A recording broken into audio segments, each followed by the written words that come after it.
ठीक आहे. तर जसं मी तुम्हाला सांगत होतो की या टेस्ट सिरीजचा तुम्हाला कशा पद्धतीने फायदा होऊ शकतो.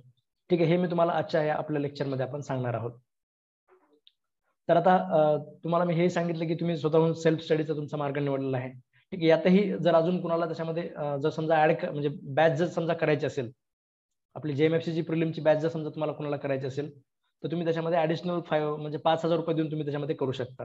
कारण जेएमएफसी आपल्या बॅचची फीस ₹8,000 असते आणि टेस्ट सिरीज त्याच्यामध्ये सुद्धा इन्क्लुडेड असते. ठीक आहे, जर तुम्ही त्याच्यामध्ये कोणी करणार असाल तर तुम्ही त्याच्यामध्ये करू शकता. ठीक आहे, अदरवाईज जसं मी तुम्हाला सांगितलं की आता आपण सेल्फ स्टडीचा मार्ग आपण त्याच्यामध्ये निवडलेला आहे. तर हे आपण आता कशा पद्धतीने करू शकतो. ठीक आहे, म्हणजे तुम्हाला टेस्ट सिरीजचा फायदा जास्तीत जास्त कशा पद्धतीने होऊ शकतो, हे मी तुम्हाला आजच्या या लेक्चरमध्ये आपण सांगणार आहोत. तर 7 दिवसाचा ड्युरेशन आपला त्याच्यामध्ये असणार आहे. मी आज तुम्हाला म्हणजे आपलं थोडंसं इंट्रोडक्टरी झाल्यानंतर मी तुम्हाला कॉन्स्टिट्यूशन बद्दल सांगणार आहे, की आपलं कॉन्स्टिट्यूशन ऑफ इंडिया जेएमएफसीचा काय अप्रोच आहे, जेएमएफसी कशा पद्धतीने समजा प्रश्न विचारते. तुम्हाला आता पुढच्या कॉन्स्टिट्यूशनची आपली जे टेस्ट असणार त्यासाठी तुम्हाला काय काय वाचायचे हे मी तुम्हाला थोडक्यामध्ये सांगणार आहे हे मी तुम्हाला सांगणार आहे. तर आपल्या सगळ्या ज्या टेस्ट असतात त्या गुगल फॉर्म मध्ये आपण घेत असतो. गुगल फॉर्म तुम्ही बऱ्याच ठिकाणी गुगल फॉर्म वगैरे सगळे सबमिट केले असतील. तुमच्या जीमेलला त्याचा ऍक्सेस असतो. तुमचं जे जीमेलचं अकाउंट आहे त्यालाच फक्त तो ऍक्सेस असेल. तुम्ही आपल्या मेलवरनं जर समजा ते लिंक उघडत असाल, तुम्हाला लिंक भेटून जाईल सगळ्यांना कॉमन ग्रुपवर आणि तुमच्या मेल फक्त ज्यांचे मेल आयडी आपल्याकडे आहेत सबमिटेड त्या लोकांना फक्त ते गुगल फॉर्म त्याच्यामध्ये तुम्हाला ओपन करता येईल. Just minute. ठीक आहे, जर अजूनही कुणी मला माझ्याकडे तुमचा जीमेल पाठवला नसेल तर तुम्ही काय करा, माझ्याकडे पर्सनली तुमचा मेसेज टाकून द्या तुमच्या जीमेल अकाउंटचा. ठीक आहे, आपल्याला सगळ्यांचे जीमेल अकाउंट त्याच्यासाठी लागते. दुसरं कोणतं मेल आयडी असेल तर तो चालणार नाही. जीमेलचंच अकाउंट तुमचं त्याच्यामध्ये असायला पाहिजे. ठीक आहे, तर आता गुगल फॉर्म मध्ये तुम्ही सबमिट केल्यानंतर तुम्हाला त्याचा एक तुम्हाला ते व्यवस्थित पद्धतीने शेवटी फॉर्म सबमिट करायचा आहे. ठीक आहे, जोपर्यंत तुम्ही तुमचा जे तुमचा म्हणजे आन्सर शीट तुम्ही सबमिट करत नाही, ठीक आहे, तोपर्यंत तुम्हाला तुमची कॉपी भेटत नाही. जर तुम्ही ते सक्सेसफुली सबमिट केलं, ठीक आहे, त्यानंतरच तुम्हाला त्याच्यामध्ये एक तुमचा त्यांचा एक रिप्लाय भेटतो तुम्हाला. त्या रिप्लायमध्ये तुमची कॉपी असते. त्याच्यामध्ये तुम्ही कोणते प्रश्न सोडवलेले आहेत ते क्लिक केलेलं असतं. त्याच्यामध्ये तुमचे कोणते प्रश्न चुकलेले आहेत ते सुद्धा असतं. ठीक आहे, आपल्या टेस्ट सिरीजमध्ये आपल्याला असं आहे की तुम्हाला जवळपास सगळेच प्रश्न अटेम्प्ट करण्याचा प्रयत्न करायचा. ठीक आहे, म्हणजे ज्यावेळेस आपण म्हणतो की आता 63 जागा जर तुम्ही म्हटल्या तर मेरिट त्याच्यामध्ये एक 70च्या आसपास मेरिट जरा समजा किती जर सोपा चांगला आपला रेग्युलर सारखा जर पेपर आला तर एक 70च्या आसपास मेरिट जाऊ शकतं. 63 जागा म्हटल्यानंतर 70 हायएस्ट धरा तुम्ही 70. मागच्या वेळेस जसं 64 वर गेलं 74 जागा असताना सॉरी 74 जागा असताना ते 64 वर गेलं त्याच्यामध्ये. ठीक आहे, आता 63 जागा आहेत यावेळेस. तर ते हायएस्ट तुम्ही असं धरा की 70 पर्यंत जाऊ शकतं. तुम्हाला म्हणजे पास होण्यासाठी तुम्हाला 70 मार्काचे प्लसच असले पाहिजेत. ठीक आहे, ज्याला 70 मार्क प्लस असले पाहिजे त्याचे 80-85 तरी अटेम्प्ट झाले पाहिजेत क्वेश्चन पेपर, म्हणजे जे क्वेश्चन तुम्ही अटेम्प्ट करताय. ठीक आहे, 80-85 प्रश्न तरी आपल्या ओळखीचे प्रत्येक क्वेश्चन पेपरमध्ये असायलाच पाहिजेत. त्यामुळे तुम्ही जवळपास सगळा पेपर तुम्ही सोडवणार आहात. ठीक आहे, जेवढे तुम्ही प्रश्न सोडवलेले आहेत त्याची तुम्हाला त्याच्यामध्ये आन्सर की सुद्धा भेटते. जे काही तुमचे चुकलेले आहेत ते सुद्धा त्याच्यामध्ये असतं. आणि आपलं साधारणतः आपलं आता आपण रविवारी असं आपण म्हटलो होतो, तर ते रविवारी तुम्हाला त्याच्यामध्ये पेपर मी ऑनलाईन त्याच्यामध्ये टाकेल आणि तुम्हाला लिंक भेटल्यानंतर तुम्ही 2 दिवसामध्ये तो सॉल्व्ह करू शकता. ठीक आहे, कुठलाही ड्युरेशन तुम्ही ठरवू शकता. म्हणजे शक्यतो असं आहे की सकाळी 9 ते 9च्या आसपासचा तुम्ही वेळ ठरवायला पाहिजे. ठीक आहे, त्या वेळामध्ये तुम्ही ते 100 MCQ त्याच्यामध्ये सॉल्व्ह करायला पाहिजे. तर अशा पद्धतीने तुम्ही कुठलाही त्याच्यामध्ये एक 2 तास त्याच्यामध्ये घेऊन तुम्ही ते MCQ सॉल्व्ह करू शकता. आणि 2 दिवसामध्ये तुम्ही ते सॉल्व्ह केल्यानंतर आपण त्याच्यामध्ये म्हणजे 2 दिवस आपण त्याच्यासाठी थांबणार नाही.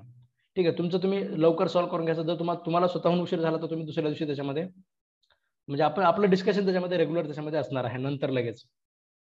कारण क्वेश्चन पेपर झाल्यानंतर ते डिस्कस करणं सुद्धा त्याच्यामध्ये खूप जास्त महत्त्वाचं असतं. ठीक आहे, ज्या काही आपल्या सिली मिस्टेक झालेल्या असतात, जसं मी तुम्हाला नेहमी सांगत असतो की MCQ सोडवत असताना सगळ्यात महत्त्वाची गोष्ट काय असते की आपल्या ज्या चुका असतात. ठीक आहे, एक MCQ आपण एका प्रकारची जर आपण चूक केली तर ती परत आपल्याकडनं ती चूक म्हणजे व्हायला नको.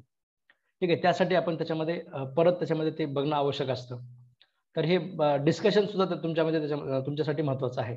तुमच्यापैकी एका जणाने जर मला रिक्वेस्ट केली की सर माझा स्टडी कंप्लीट झाला नाही कॉन्स्टिट्यूशनचा, मी 1-2 दिवसानंतर टेस्ट देणार आहे. तुम्हाला ते करता येईल. मी तुम्हाला 2 दिवसानंतर सुद्धा अलाउ करेल. पण जे आपलं टेस्टचं जे डिस्कशन आहे, हे डिस्कशन तुम्हाला त्याच्यामध्ये तुम्हाला पार्टिसिपेट करता येणार नाही. कारण तुम्ही ते ऑलरेडी जर पार्टिसिपेट केलं असेल, तर तुम्हाला ते क्वेश्चन पेपर सोडवण्याला काही महत्त्व असणार नाही. ठीक आहे, त्यामुळे तुम्हाला ठरलेल्या वेळामध्ये तुम्हाला काय करायचं आहे, तुमचं प्रिपरेशन तुम्हाला त्याच्यामध्ये करायचं आहे.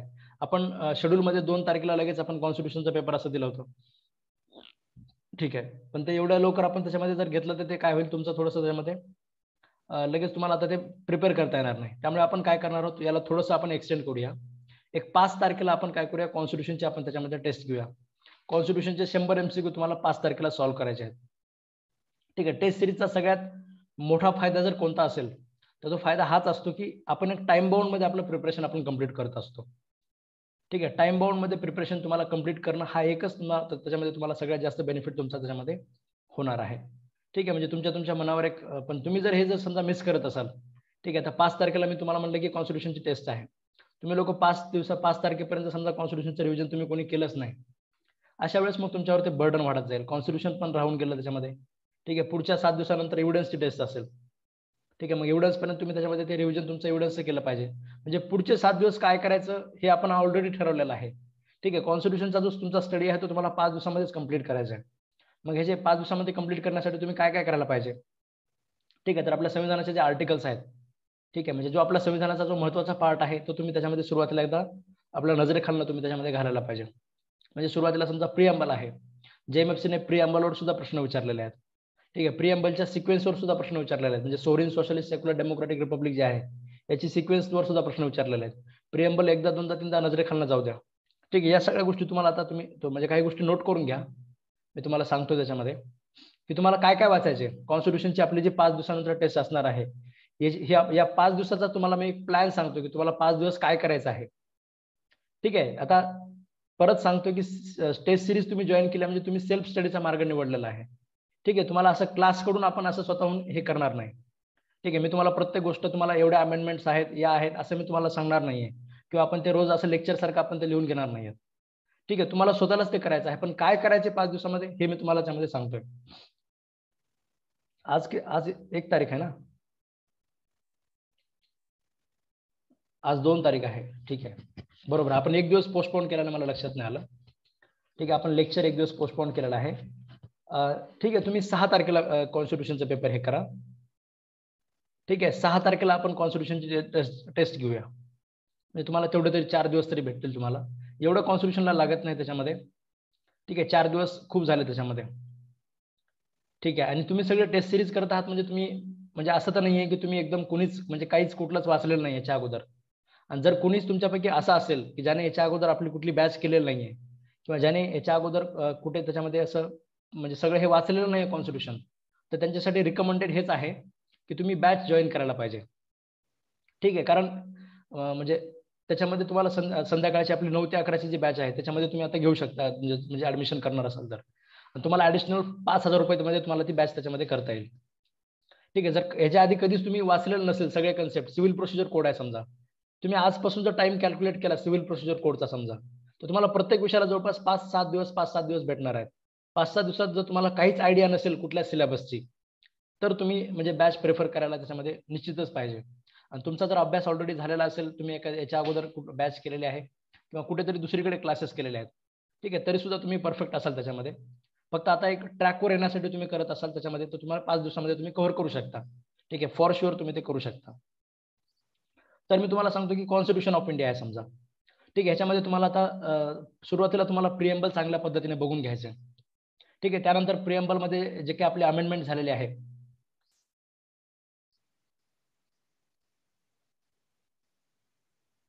ठीक आहे, तुमचं प्रिपेअर आहे 5 तारखेपर्यंत. त्यामुळे तुम्ही ठीक आहे 6 तारीख घेऊन टाका तुम्ही. 6 तारखेला मी तुम्हाला कॉन्स्टिट्यूशनचा पेपर टाकेल. 6 तारखेला एकदा डेट मला वार सांगा कोणता आहे. ठीक आहे. संडेला आपल्याला एकदम कठीण होणार नाही.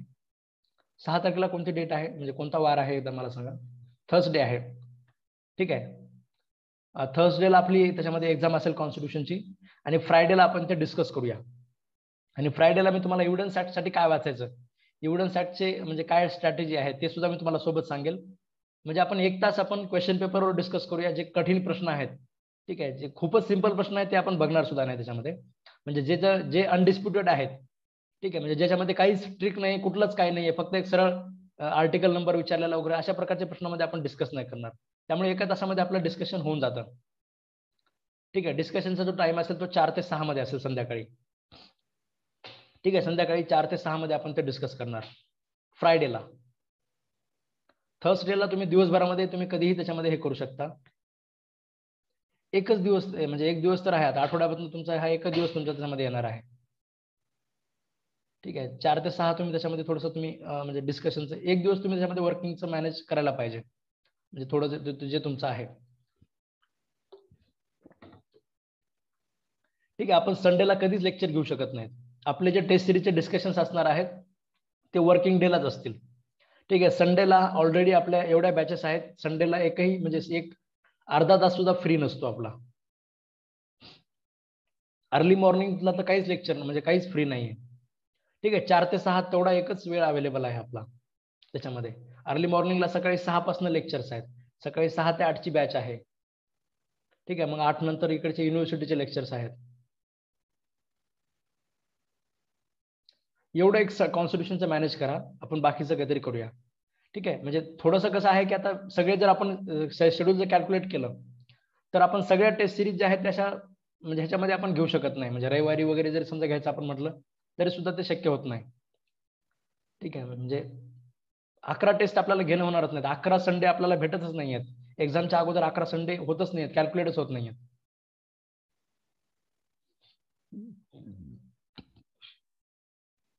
4 ते 6 आहे, आपण थोडंसं 5 ते 7 करूया. ठीक आहे, ह्याच्या पलीकडे म्हणजे थोडंसं तुम्ही लवकर घरी येऊन जा, असं काहीतरी करा. 5 ते 7 याच्या पलीकडे आपल्याला असं जास्त काही ऍडजस्ट करता येणार नाही, अगोदर शक्यच नाहीये. सकाळची जेएमएफसी जे बॅचेस असतात सकाळच्या बॅचेसमध्ये आपल्याला ते शक्यच होणार नाही. टेस्ट सिरीजचा टाइम टेबल तुम्ही तुमच्या वेळेनुसार तुम्ही सोडू शकता. ठीक आहे, 2 दिवस टेस्ट ऑनलाईन असेल, तुम्ही सकाळपासून संध्याकाळपर्यंत, दुसऱ्या दिवशी सकाळपासून संध्याकाळपर्यंत कधी सोडू शकता. ठीक आहे, टेस्ट सिरीजचा काही इश्यू नाहीये. इश्यू आहे फक्त तुमच्या डिस्कशन सेशनमध्ये तुम्ही पार्टिसिपेट करण्याचा. ठीक आहे, एक गोष्ट लक्षात घ्या, डिस्कशन सेशन तुमच्यासाठी म्हणजे खूप जास्त महत्त्वाचे असणार आहे. तुम्ही एका दिवसातच टेस्ट सोडून दिवसभरात कधी सोडून संध्याकाळी डिस्कशन म्हणजे टेस्टला तुम्ही डिस्कशनला बसणं तुमच्यासाठी खूप महत्त्वाचं असणार आहे. ठीक आहे, म्हणजे प्रत्येक 7 दिवसाला तुम्हाला एक मोटिवेटिंग असणार आहे. प्रत्येक 7 दिवसाला तुम्हाला पुढच्या सब्जेक्टच्या स्ट्रॅटेजीसाठी ते महत्त्वाचं असणार आहे. ठीक आहे, त्यामुळे डिस्कशन जे आहे ठीक आहे हे तुमच्यासाठी खूप महत्त्वाचं आहे, त्यामुळे तुम्हाला तेही मिस करायचं नाही. ठीक आहे, 5 ते 7 आपण घेत जाऊ. रेकॉर्डेड असणार नाही. ठीक आहे, फक्त आजचं लेक्चर रेकॉर्डेड आहे, जे तुम्हाला त्याच्यामध्ये बरेच विद्यार्थी नंतर जॉईन होतात म्हणून आपण ते रेकॉर्डेड ठेवत असतो. तुम्हाला 5 ते 7 ऑनलाईन येऊनच ऐकावं लागेल. ठीक आहे, रेकॉर्डिंग्स कुणालाही भेटणार नाही किंवा आपण ते रेकॉर्ड करतच नाही. ठीक आहे, ते परत शेअर करण्याचा प्रश्नच नाही. ठीक आहे, फक्त पहिलं लेक्चर आपलं रेकॉर्डेड त्याच्यामध्ये असतं. तर मी तुम्हाला हे सांगत होतो की कॉन्स्टिट्यूशन जे आहे आपल्या आता 6 तारखेला आपण त्याची टेस्ट ठेवलेली आहे. या 6 तारखेपर्यंत तुम्हाला काय काय गोष्टी कंप्लीट करायच्यात हे मी तुम्हाला सांगतो. तर त्याच्यामध्ये पहिली गोष्ट आहे, मी तुम्हाला काही मटेरियल सुद्धा त्याचं शेअर करतो की तुम्हाला म्हणजे वाचण्यासाठी म्हणजे काही बेसिक गोष्टी आहेत. आता जास्त तर आपल्याकडे असं काही नोट्स वगैरे काही तुम्हाला तसं शेअर करण्यासाठी तेही आपल्याकडे नाही आहे. ठीक आहे, पण अमेंडमेंट्स आहेत ज्या समजा, ठीक आहे, काही केस लॉज आहेत महत्त्वाचे, तर ते मी असं तुम्हाला काहीतरी शेअर करण्याचा त्याच्यामध्ये प्रयत्न करतो. जे महत्त्वाचं मला असं वाटेल की तुम्ही ते वाचायला पाहिजे, तर अशा प्रकारच्या काही गोष्टी मी तुम्हाला त्यामध्ये शेअर करण्याचा प्रयत्न करतो. ठीक आहे, तर त्याच्यामध्ये मी तुम्हाला सांगतो की पहिली गोष्ट मी तुम्हाला सांगितली की तुम्हाला प्रिएम्बल चांगल्या पद्धतीने एकदा बघून घ्यायचं आहे. त्याच्यामध्ये जी 42nd वाले अमेंडमेंट झालेले आहेत त्या अमेंडमेंटने काय झाले हे तुम्हाला बघून घ्यायचं आहे. त्यानंतर preamble is a part of the constitution or not a part of the constitution हे तुम्हाला त्यामध्ये बघून घ्यायचं आहे. ठीक आहे, म्हणजे तुम्ही एकदम शॉर्ट मध्ये या सगळ्या गोष्टी नोट डाऊन करून घ्या की तुम्हाला 6 दिवसामध्ये काय काय वाचायचे. ठीक आहे, पहिलं मी तुम्हाला सांगितलं प्रिएम्बल वाचणे, प्रिएम्बल वरच्या काही केस लॉज आहेत त्या बघून घेणे, प्रिएम्बल मधल्या अमेंडमेंट्स बघून घेणे. ठीक आहे, एकदा दोनदा नजरेखालनं वर्डिंग सहित जाऊ देणे, हे सगळं तुम्हाला करायचंय. त्यानंतर आपला संविधानाचा दुसरा जो त्याच्यातला जो पहिला पार्ट येतो आपला, ठीक आहे, त्याच्यामध्ये युनियन अँड टेरिटरी आहे. ठीक आहे, म्हणजे नवीन राज्यांची स्थापना कशा पद्धतीने होते ते बघून घ्या. ठीक आहे, फॉर्मेशन ऑफ न्यू स्टेट्स. ठीक आहे, देअर अमेंडमेंट्स म्हणजे त्याचे देअर सिंपल अमेंडमेंट्स कशा पद्धतीने सिंपल पद्धतीने अमेंडमेंट होतात, प्रेसिडेंटचं कन्सिडरेशन लागतं का, हे सगळं बघून घ्या. त्यानंतर दुसरा पार्ट आहे सिटिझनशिपचा पार्ट. ठीक आहे, आर्टिकल 11 बघून घ्या, त्याच्यामध्ये आर्टिकल 5-6 सुद्धा बघून घ्या. आर्टिकल 5-6 आर्टिकल 11 बघून घ्या. ठीक आहे. PM बक्षी यांचं एक हँडबुक आहे. PM बक्षी यांचं एक हँडबुक आहे. त्या हँडबुक मध्ये खूप सुंदर पद्धतीने आर्टिकल्स दिलेले आहेत आणि त्याच्या खाली जर काही इम्पॉर्टंट केस लॉज असतील तर ते सुद्धा खाली दिलेले आहेत. त्यामुळे PM बक्षीचा हँडबुक तुमच्याकडे असं तुम्ही घेऊ शकता. ठीक आहे. जर तुम्ही ऑलरेडी एखादा बेराट घेतलेला असेल प्रोफेशनलचा वगैरे तर तुम्ही ते परत घेण्याची गरज नाहीये. जर तुम्ही घेतलेलं नसेल तर PM बक्षी यांचंच घ्या. त्यानंतर सिटिझनशिपच्या प्रोव्हिजन्स आहेत. सिटिझनशिप मध्ये जसं मी तुम्हाला सांगितलं की म्हणजे 5 ते 6 म्हणजे आर्टिकल त्याच्यामध्ये बघून घ्या. त्यानंतर आर्टिकल 11 फक्त बघून घ्या. त्यानंतर सिटिझनशिप अमेंडमेंट ऍक्ट जो आहे हा एक थोडक्यामध्ये बघून घ्या. ह्याच्यामध्ये नेमकं काय आहे तुम्हाला माहिती असलं पाहिजे. Citizenship amendment act. ठीक आहे. PRS नावाची एक वेबसाईट आहे. PRS.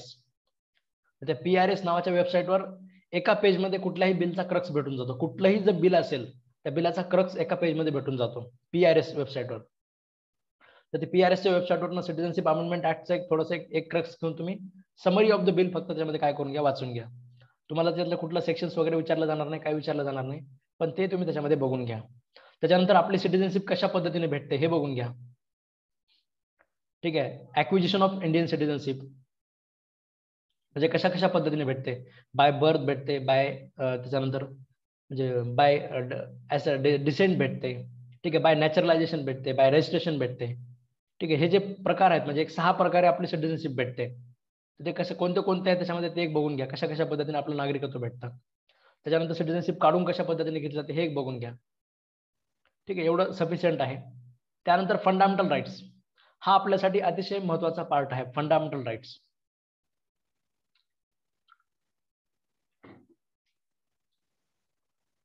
फंडामेंटल राईट्स मधले तुम्हाला केस लॉ सुद्धा तुमच्यासाठी महत्वाचे असतात. ह्याच्यामध्ये सुरुवातीला आहे आर्टिकल 12 म्हणजे राज्याची डेफिनेशन, स्टेटची डेफिनेशन. ठीक आहे. स्टेटच्या डेफिनेशन मध्ये काय काय येतं हे संविधानात एकदा बघून घ्या. त्यानंतर याच्यावर काही केस लॉज असतात. ठीक आहे. म्हणजे BCCI स्टेट आहे का, त्यानंतर NCERT स्टेट आहे का, त्यानंतर समजा युनिव्हर्सिटी स्टेट आहे का, असे प्रश्न JMFC ने विचारलेले आहेत. ठीक आहे. Which of the following is state or which of the following is not a state. तर असे काही उदाहरणं बघून घ्या. राजस्थान इलेक्ट्रिसिटी बोर्ड आहे, इलेक्ट्रिसिटी बोर्ड, युनिव्हर्सिटीज, हे सगळ्या गोष्टी, ज्युडिशरी सुद्धा स्टेटच्या डेफिनेशन मध्ये येते का, हे सगळं डिबेट त्याच्याशी जे असोसिएटेड आहे हे सगळं तुम्ही त्याच्यामध्ये बघून घ्या. त्यानंतर आर्टिकल 13 आहे. आर्टिकल 13 मध्ये आपल्याला हे पाहणं आवश्यक आहे की ते म्हणजे लॉची डेफिनेशन काय दिलेली आहे तर ती त्याच्यामध्ये बघून घ्या. त्याच्यानंतर डॉक्ट्रिन ऑफ सेव्हरेबिलिटी त्याच्यामध्ये आहे, ते बघून घ्या. ठीक आहे. एकच पॉईंट टाका, डॉक्ट्रिन्स इन द कॉन्स्टिट्यूशन. ठीक आहे. तुम्ही डॉक्ट्रिन्स इन द कॉन्स्टिट्यूशन असं सर्च करा गुगलवर वगैरे, तुम्हाला कुठेतरी भेटून जातील त्या डॉक्ट्रिन्स. तर त्या सगळ्या डॉक्ट्रिन्स त्याच्यामध्ये बघून घ्या. सेव्हरेबिलिटी आहे, इक्लिप्स आहे, पिथन सबस्टन्स आहे, हार्मोनियस कन्स्ट्रक्शन आहे. ठीक आहे. ह्या सगळ्या ज्या डॉक्ट्रिन्स आहेत त्या सगळ्या तुम्ही त्याच्यामध्ये काय करून घ्या, बघून घ्या. ठीक आहे. त्यानंतर right to equality. Right to equality मध्ये आर्टिकल जे सगळे आर्टिकल्स आहेत ते आर्टिकल सगळे बघून घेणे. ठीक आहे. त्याच्यामध्ये जे ग्राउंड्स फॉर डिस्क्रिमिनेशन आहेत म्हणजे grounds for on which discrimination is not allowed, तर ते ग्राउंड्स बघून घ्या त्याच्यामध्ये. त्यानंतर याच्यातल्या महत्वाच्या अमेंडमेंट्स बघून घ्या. ठीक आहे. सगळ्यात महत्वाची आपली EWS ची अमेंडमेंट जी आहे नवीन आलेली, EWS रिझर्वेशन, तर ते त्याच्यामध्ये बघून घ्या. कोणती अमेंडमेंट आहे, कोणत्या वर्षी आली, किती टक्क्यापर्यंत रिझर्वेशन दिलं जाऊ शकतं इकॉनॉमिकली विकर सेक्शन्सला, हे बघून घ्या. मंडल केस बघून घ्या. ठीक आहे. मंडल केस, MR बालाजीचं 50% लिमिटेशन आहे ते बघून घ्या. ठीक आहे. अशा जे काही तुम्हाला महत्वाच्या केस तुम्हाला त्याच्यामध्ये दिसतील तर त्या तुम्ही त्याच्यामध्ये बघून घ्या. ठीक आहे. त्यानंतर राईट टू फ्रीडम आहे. ठीक आहे. अनटचेबिलिटी मध्ये जे काही आपले कायदे आहेत, protection of civil right act, untouchability of, म्हणजे फंडामेंटल राईट बघत असताना एखादा फंडामेंटल राईट एन्फोर्स करण्यासाठी असलेले जे कायदे असतात तर त्या कायद्यांची नावं वगैरे सुद्धा आपल्याला माहिती असली पाहिजेत. ठीक आहे. समजा आर्टिकल 17 आहे अनटचेबिलिटी अबॉलिश करण्यासाठी, तर protection of civil right act आहे, अट्रॉसिटी ऍक्ट आहे, हे सुद्धा आपल्याला नाव आपल्याला माहिती असायला पाहिजे, ते सुद्धा एक आयडिया असू द्या. त्यानंतर राईट टू फ्रीडम आहे. तर राईट टू फ्रीडम बघत असताना आपला स्पीच अँड एक्सप्रेशन कशा पद्धतीने आपल्याला भेटतो, ह्याच्यावरचे जे काही इम्पॉर्टंट लँडमार्क जजमेंट्स असतात ते बघून घ्या. Freedom of speech and expression मध्ये इन्फॉर्मेशन सुद्धा येतो, त्याचे काही महत्वाचे केस लॉज असतील तर ते बघून घ्या. ठीक आहे. आर्टिकल 20 आहे. आर्टिकल 20, 21 मध्ये सुद्धा खूप सारे केस लॉज आहेत. ठीक आहे. तेवढे सगळे केस लॉज म्हणजे रिसेंट वाले जे आहेत, समजा त्याच्यामध्ये आता पुट्टस्वामीचं जजमेंट आहे रिसेंट वाला, त्याच्यामध्ये राईट टू प्रायव्हसी वगैरे आपण दिलेला आहे. तर ते त्याच्यामध्ये लक्षात ठेवा.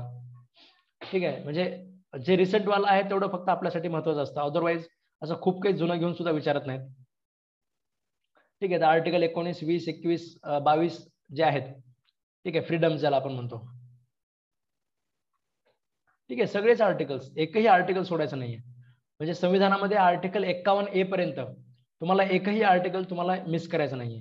आर्टिकल 51A पर्यंत तुम्ही आपल्याला एकदम आपल्या जिभेवर असले, म्हणजे आपल्याला तोंडावर असले पाहिजेत एकदम.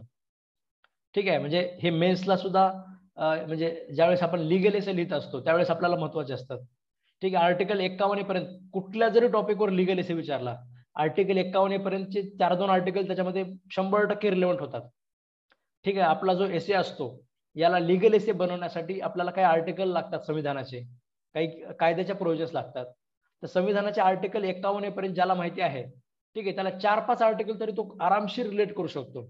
ठीक आहे, शेवटी डीपीएसपी तर सगळीकडेच रिलेट होतं. जे काही सोशल कॉजवर लिगल एसे वगैरे विचारलेले असतात, डीपीएसपी मध्ये कुठे ना कुठे सापडून जातं. फंडामेंटल राईट मध्ये कुठे ना कुठे सापडून जातो.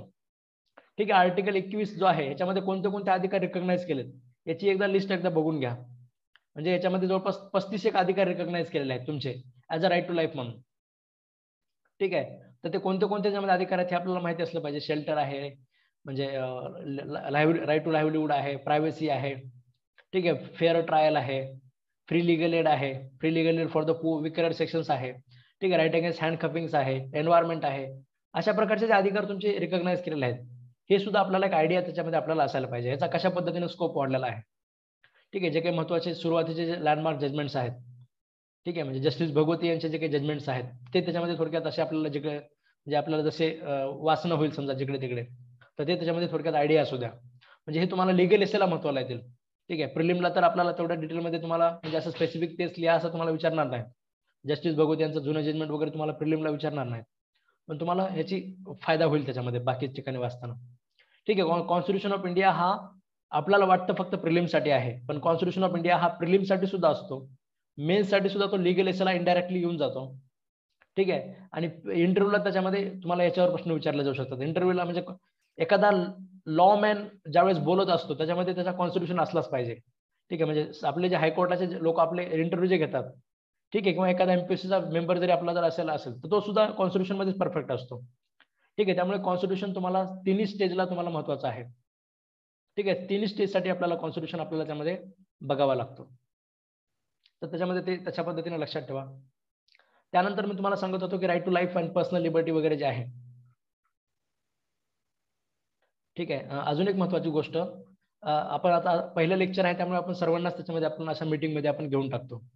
उद्यापासून तुमचं स्पेसिफिक नावच इथे मला दिसलं पाहिजे. ठीक आहे, इथे एकाचंही नाव म्हणजे फक्त सरनेम नाहीये किंवा नाव आहे अशा पद्धतीने दिसायला नको. त्यानंतर इथे तुमचं त्याच्यामध्ये हे J7 कोणतरी दिसतंय, चारू कोणतरी दिसतंय. ठीक आहे, तुमचे मोबाईल नंबर, तुमचं मोबाईलचं नाव वगैरे आपल्याला, तुमचा आयफोन असू द्या काही असू द्या, आपल्याला अजिबात इंटरेस्ट नाहीये. ठीक आहे, इथे तुमचं तुमचं नाव आणि तुमचं जे काही हे आहे, ठीक आहे, तेच त्याच्यामध्ये असायला पाहिजे. तुमचे जे मेल आयडी तुम्ही माझ्याकडे सबमिट करताय, ठीक आहे, त्या मेल आयडीवरच आपलं झूम अकाउंट त्याच्यामध्ये आपण ओपन केलेलं पाहिजे. ठीक आहे, कुठेतरी तुम्ही दुसरीकडनं झूम ॲप सुद्धा ओपन करताय, त्यांना उद्या पुढचं जे सेशन असेल त्याच्यामध्ये तुम्हाला जॉईन नाही करता येणार.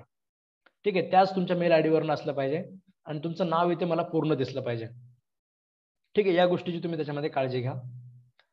तर मी तुम्हाला हे सांगत होतो राईट टू फ्रीडम मध्ये. तर हे राईट टू फ्रीडम सुद्धा प्रत्येक आर्टिकलला काय आहे, कसा अँगल त्याच्या पद्धतीने आहे. ठीक आहे, समजा आर्टिकल 21 आहे right to life personal liberty, कशा पद्धतीने त्याचा स्कोप वायडर केलेला आहे सुप्रीम कोर्टाने, याची थोडक्यामध्ये आपल्याला आयडिया असू द्या. त्यानंतर राईट अगेन्स्ट एक्सप्लॉयटेशन आहे, याच्यामध्ये काही जास्त बाकीचं बघण्यासारखं नाहीये, काही केस लॉ वगैरे तुम्ही बघण्याची गरज नाहीये. फक्त 23 मध्ये काय 24 मध्ये काय एवढंच बघून घ्या. बाकी 25 ते 28 मध्ये तुम्हाला त्यामध्ये काही केस लॉ तुम्हाला सापडू शकतात, तर ते केस लॉ तुम्ही त्याच्यामध्ये तशा पद्धतीचे बघून घ्या. ठीक आहे, 25 ते 28 मध्ये. आणि बाकी सगळ्यात महत्वाचं जेएमएफसीला जे आर्टिकल मध्ये आहे तेच असतं. ठीक आहे, केस लॉ खूप रेअर पद्धतीने विचारले जातात आणि खूप लँडमार्क आणि खूप रिसेंट वाला वगैरे असं त्याच्यामध्ये धरणं म्हणजे काहीतरी अँगल धरूनच विचारले जातात. अदरवाईज केस लॉज वगैरे त्याच्यामध्ये खूप तुम्ही फक्त केस लॉज वाचत बसलं पाहिजे, नॉट नेसेसरी. सगळ्यात महत्वाचं जे आपले आर्टिकल्स तुम्हाला याच्यात दिसतात बेरॅक्ट मध्ये, ठीक आहे, हे आपल्यासाठी जास्त महत्वाचं आहे. म्हणजे तुम्ही सिलेबस नुसार जर तुम्ही पाहिलं तर आपल्याला सिलेबसमध्ये कॉन्स्टिट्युशनल लॉ असं नाहीये, तुम्हाला फक्त कॉन्स्टिट्यूशन ऑफ इंडिया असं सिलेबसमध्ये आहे. ठीक आहे, याचं स्ट्रिक्ट इंटरप्रिटेशन जर केलं तर तुम्हाला केस लॉ अजिबात विचारायला नाही पाहिजे. जर याचं स्ट्रिक्ट इंटरप्रिटेशन केलं तर तुम्हाला केस लॉ हे जेएमएफसीने विचारायलाच नाही पाहिजे. ठीक आहे, पण तरी सुद्धा काही जे रिसेंट जे आलेले असतात, ठीक आहे, त्याच्यामध्ये ते विचारले जातात, तर ते त्याच्यामध्ये आपल्या डोक्यामध्ये आपल्याला असायला पाहिजे. त्यानंतर कल्चरल एज्युकेशनल राईट्स आहे, ह्याच्यामध्ये सुद्धा फक्त बेर मध्ये जे काय आहे ते बघून घ्या, की 29 कोणासाठी आहे, मायनॉरिटीसाठी आहे का मेजॉरिटीसाठी सुद्धा आहे. ठीक आहे, 30 त्याच्यामध्ये कोणासाठी आहे ते बघून घ्या. बाकी काही exception to the fundamental right इथे तुम्हाला दिलेले आहेत. 31A, 31B, 31C जे आहेत. 31A मध्ये कोणते लॉज म्हणजे प्रोटेक्ट केलेले आहेत. 31B मध्ये कोणते लॉज प्रोटेक्ट केलेले आहेत.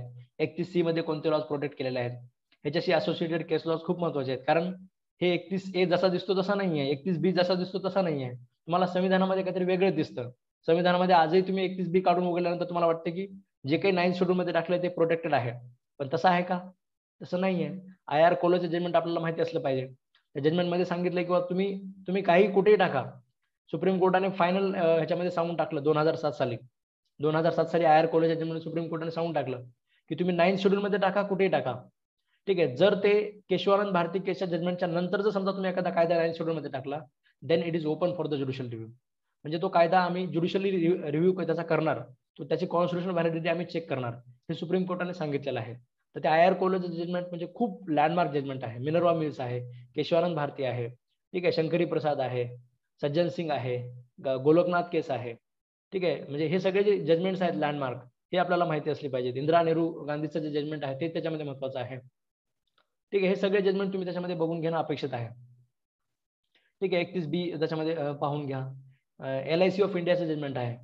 ठीक आहे, असे नंबर ऑफ जजमेंट्स आहेत कॉन्स्टिट्यूशन मध्ये, ते तुम्ही त्याच्यामध्ये बघून घ्या. वाटलं तर अजून एक गोष्ट तुम्ही करू शकता, की म्हणजे असं हेडिंग टाकायचं गुगलवर वगैरे. ठीक आहे, 25 important judgements of constitution of India, 25 किंवा 30 important judgements of constitution of India. असं केल्यानंतर तुम्हाला काही लँडमार्क भेटून जातील. ठीक आहे, सगळ्या एक्झामला मेजर म्हणजे तुम्ही असं म्हणू शकता की 80% जजमेंट तेच विचारले जातात. ठीक आहे, जे 25-30 जजमेंट्स आहेत, म्हणजे सुप्रीम कोर्टाचे ऍडव्होकेट ऑन रेकॉर्ड असोसिएशन जे आहे, त्याची जी एक्झाम असते, त्याला सुद्धा ते असे काही जजमेंट देतात, म्हणजे 30 जजमेंट देतात. ते जजमेंट्स म्हणजे तुम्ही त्याच्यावर तुम्हाला प्रश्न विचारले जातील. ठीक आहे, तर ते 30 जजमेंट आपल्यासाठी महत्वाचे तुम्हाला सापडून जातील. कुठे जरी तुम्ही असं सर्च केलं गुगलवर तरी तुम्हाला कोणी ना कोणी एखाद्याने बनवलेलं तुम्हाला ते दिसून जाईल. तरी असे लँडमार्क जजमेंट त्याच्यामध्ये काय करून घ्या, एकदा आपल्या नजरेखालनं जाऊ द्या.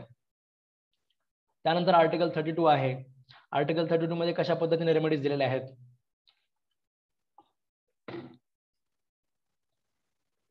कोणत्या कोणत्या रिट्स आहेत, ठीक आहे, कोण इश्यू करतं आणि कशासाठी इश्यू केल्या जातात.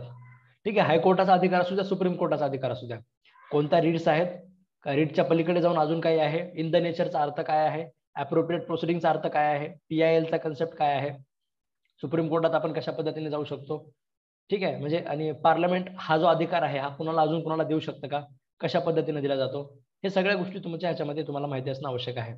ठीक आहे, प्रत्येक ज्या रिट्स आहेत, हिबियस कॉर्पस, मॅन्डामस, झर्शोराय, या प्रत्येकावर JMFC ने प्रश्न विचारलेले आहेत.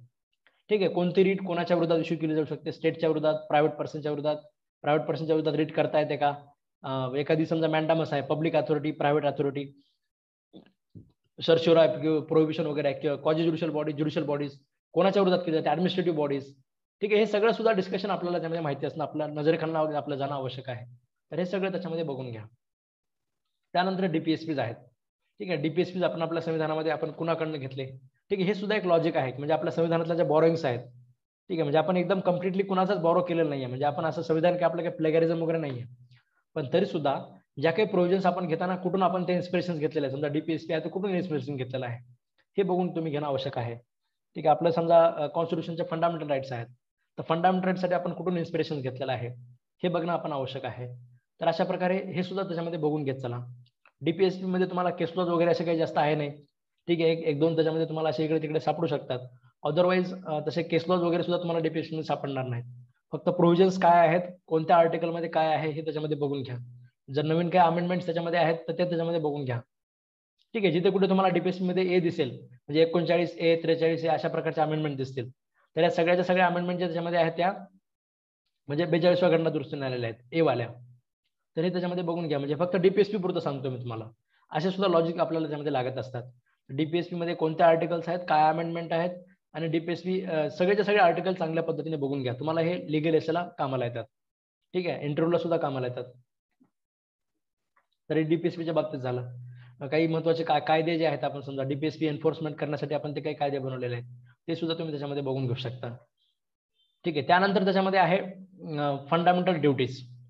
ठीक आहे. आपण ह्या कधी आणल्या, कशामुळे आणल्या, कोणत्या कमिटीच्या रिकमेंडेशननुसार आणल्या, अशा कुठल्या देशामधून आपण कुठल्या देशाकडून प्रेरणा घेतलेली आहे का, हे सगळं सुद्धा तुम्ही त्याच्यामध्ये फंडामेंटल ड्युटीच्या बाबतीत बघून घ्या. ठीक आहे. त्यानंतर सेंट्रल गव्हर्नमेंटमध्ये म्हणजे सेंट्रल एक्झिक्युटिव्ह, सेंट्रल लेजिस्लेचर आणि सेंट्रल ज्युडिशरी. आता आपल्याकडे सेंट्रल ज्युडिशरी असं स्पेसिफिक नाही आहे, कारण आपल्याकडे इंटिग्रेटेड ज्युडिशरी आहे. ठीक आहे. त्याला आपण सिंगल सिस्टीम ऑफ कोर्ट्स असं आपण म्हणतो. ठीक आहे. अमेरिकेसारखं म्हणजे federal legislature, federal executive, federal judiciary असं आपल्याकडे नाही आहे. ठीक आहे. आपल्याकडे कसं आहे, म्हणजे सेंट्रल लेजिस्लेचर आहे, सेंट्रल एक्झिक्युटिव्ह आहे, पण ज्युडिशरी जी आपली आहे ती एक इंटिग्रेटेड ज्युडिशरी आहे. म्हणजे केंद्र आणि केंद्राचे लॉ लागू करण्यासाठी केंद्राची ज्युडिशरी, राज्याचे लॉ लागू करण्यासाठी राज्याची ज्युडिशरी. आपल्याकडे असा प्रकार नाहीये. ठीक आहे. आपल्याकडे सुप्रीम कोर्ट जे आहे ते फेडरल मॅटर कमी आणि बाकीचे मॅटर जास्त चालवतात. 90% सुप्रीम कोर्टाचं ज्युडिक्शन आपलं अपिलेट ज्युडिक्शनच आहे. ठीक आहे. तर सेंट्रल एक्झिक्युटिव्ह मध्ये तुम्ही त्याच्यामध्ये प्रेसिडेंट ऑफ इंडिया, ठीक आहे, कशा पद्धतीने अपॉइंट केला जातो, याचं क्वालिफिकेशन काय आहे, म्हणजे क्वालिफिकेशन काय लागतं, इलेक्शनसाठी मतदान कोण लोक करतात. ठीक आहे. त्यानंतर याचं रिमूव्हल कशा पद्धतीने केलं जातं, इम्पिचमेंट बिल कशा पद्धतीने आणलं जातं, इम्पिचमेंट बिल पास कशा पद्धतीने केलं जातं, हे सगळं बघून घ्यायचं. प्रेसिडेंटच्या बाबतीत सुद्धा बघून घ्यायचं, व्हाईस प्रेसिडेंटच्या बाबतीत सुद्धा बघून घ्यायचं. ठीक आहे. पुन्हा प्राईम मिनिस्टर वगैरे, समजा आपलं प्राईम मिनिस्टर सुद्धा एक्झिक्युटिव्ह असतो.